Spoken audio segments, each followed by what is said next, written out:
Akkam jirtu daawwattoota qophii waan keenya fulaa jirtan hundumatti nagaan kiyyaa isa naagaa'u jedhaa yeroo keessan waan naa kennitanii fi galatoomaa isaniin jedhaa horaa bulaa ulfaadhaa galatoomaa thank you. Qophii waan keenyaa har'a irraatii kaasaaf deemu waan obbo Leencoo Lataa fi waan TPLF eeyyee isaanirraatii haasawuu deemaa isan appeeredhaa na wajjin turaa yeroo keessan hin gubu yeroo baay'ees isanirraan fudhadhu picturii obbo Leencoo Lataa mee kana ilaalati kanaan booda wal agarraadhaa hin fagaatinaa galatoomaa.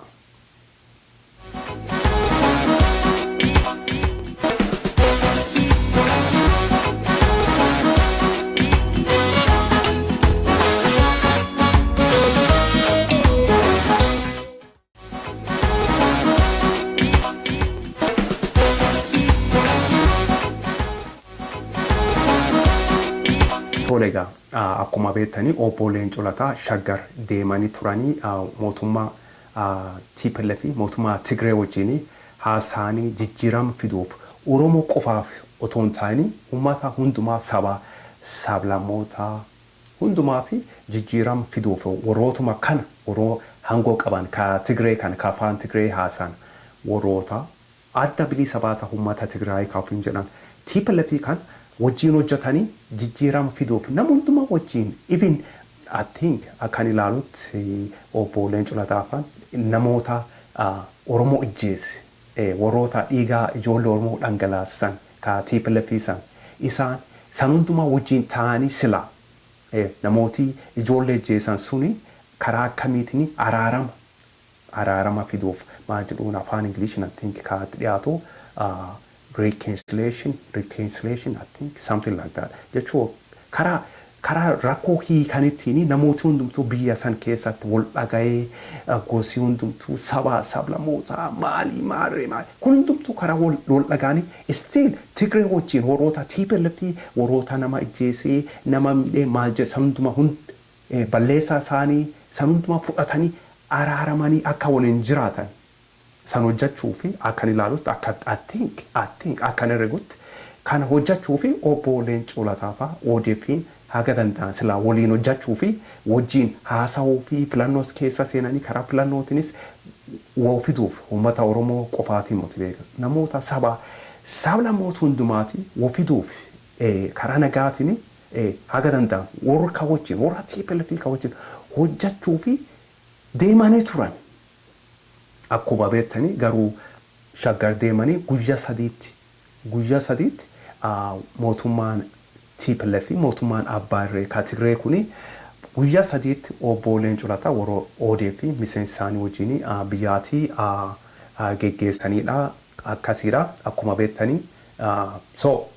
jechuun kan jechuu kaferuu viidiyoo tokko duraan maxxansee ture kan Amaaraa and Oromo work together sammantaasee ture viidiyoo sana akkuma beektanii woo irraati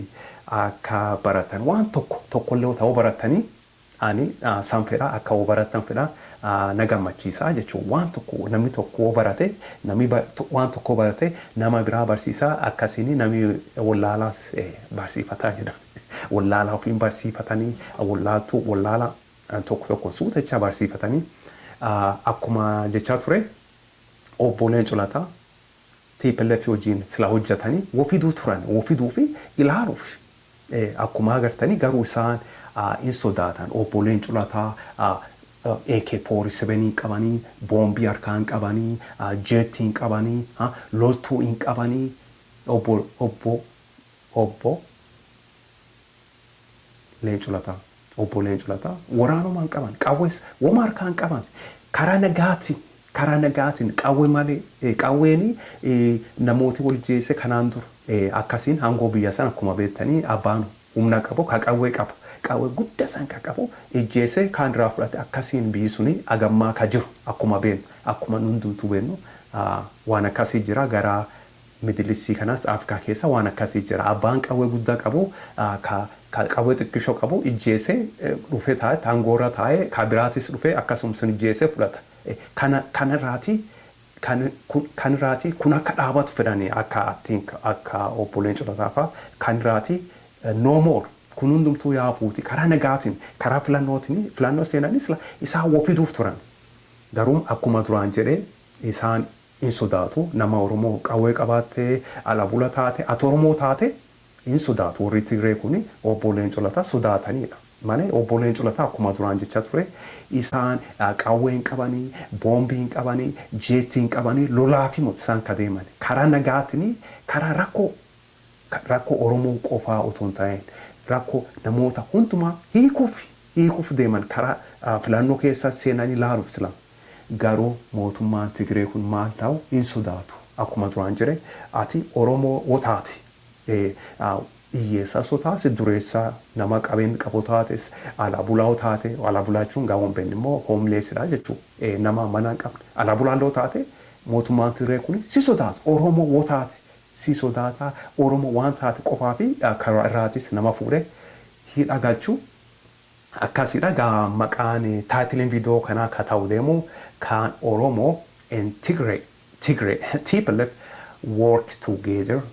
agama so far no that's not possible agama akkuma beenu warrooti even Oromo Federal Congress obbo Beqqeleefan isaanis wajjin hojjechuuf mootummaa kana haga danda'anii waliin hojjechuuf seera isaanii jalatti hojjechuu jiranii garuu miseensi isaanii akka qabamanii hidhaman hin beennaa still so mootummaa Tigree TPLF ka wajjin Oromoon hojjechuu hin danda'u jechuu namooti isaa wajjin hojjechuu ka danda'anii namoota akkuma beenu Muktaar Kadir faa Aster Maamuu faa Hayilemaariyaam Dassaaleny Abbaduula Gammadaa warroota aangoo maatuu hin qabne maqumaaf achi ka ta'anii aangoo sobaa kennanii fi ka erga namaa deeman warroota akkasii nama erga namaa deemu taate wajjin hojjechuu hin dandeettaa jechuu nama erga deemuu fi jechuun which means karaa dhibiin ati garbichaadha jechuu garbicha gooftaan kee Tigreedha ati immoo garbicha ani fuula fedhee ergadha ati deemtee waan ani hojjedhu karaa naa deemtee galtaa jechuu galteettiin woosii kennaa bashannanta galgala qaayee galtee bashannanta nama akkasii jechuu akkuma duraan jedhe namoota akka Hayilemaariyaam Dassaaleny Abbaduula Gammadaa Aster Maamuu Muktaar Kadir President of Oromia Region dhugaanni Oromia Region President hojjetae maaliif Oromoon Yemenii keessatti Oromoo 100 ol maaliif rakkata aangoo dhugaa woonni qabaate Muktaar Kadir President of Oromia dhugaa ta'an aangoo dhugaa qabaatanii sila maal godhuu mala hin beekta akka inni ilaalutti akka nama tokkotti Itoophiyaa Airlines sanunduma kaasanii Yemenii geessanii uummata Oromoo galchanii karaa rakkoo hiikanii karaa jiruu jijjiiraniin mala akkasii kan irra hojjetan aangoo dhugaa wajja qabaatee jechuudha aangoo dhugaa hin qabudha aangoo sobaatidha akkuma nu hundumtuu beeknu aangoo maatuu hin qaban anyways kan Oromoo and TPLF work together deebiin hona gaafatte deebiin kiyya in ta'uudha lakki waan hin taanedha laalameedha kanaan dura laalameedha kuno obboleen coltaatis ODPnis deemanii laalaniidha biyyarraatii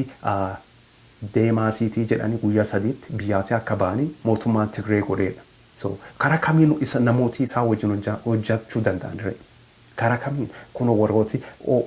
Oromoo Federal Congressnis isaa wajjin hojjechuu foodhanii isaanii kuno miseensa Oromoo Federal Congress inni irrakkisu nama qawwee hin qabu karaa seeraatiin seera isaanii jalatti ka hojjetus irrakkisu maal hundumtu hin sodaatu maroo sodaa Oromoo baay'ee sodaatanii jechuu so anyways sagaa viidiyoo kana walumatti qabamee Oromoo and TPLF work together no the answer will be no so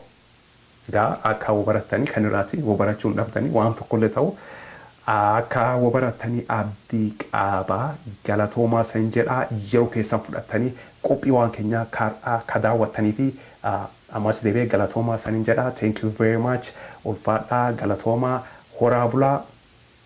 yeroo biraatti hagaa wal agarruu nagaatti san jedhaa bye bye hi everybody thank you